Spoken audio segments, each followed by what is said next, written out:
उद्या दिव्याची अमावस्या आहे। मग याला कोणी गटाहारी, कोणी गटारी आपापल्या बुद्धीप्रमाणे नावं देतात, पण आपण या सगळ्या फंदात पडायचं नाही।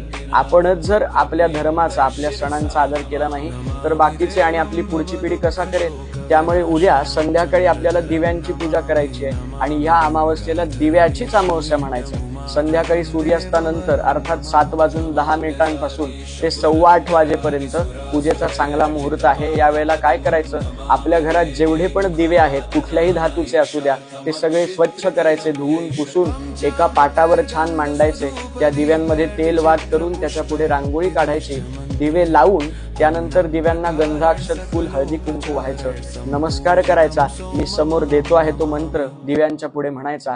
दीपज्योती परब्रह्म दीपज्योतिर्जनार्दनः दीपो हरतु मे पापम दीपज्योतिर्नमोस्तुते।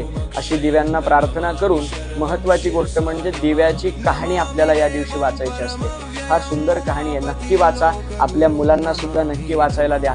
जर तुमच्याकडे पुस्तक नसेल आणि कहाणी वाचायची असेल तर आम्हाला फक्त कमेंटमध्ये दिव्याची कहाणी असा मेसेज करा, तुमच्यापर्यंत कहाणी नक्की पोहोचेल। जय जय रघुवीर समर्थ।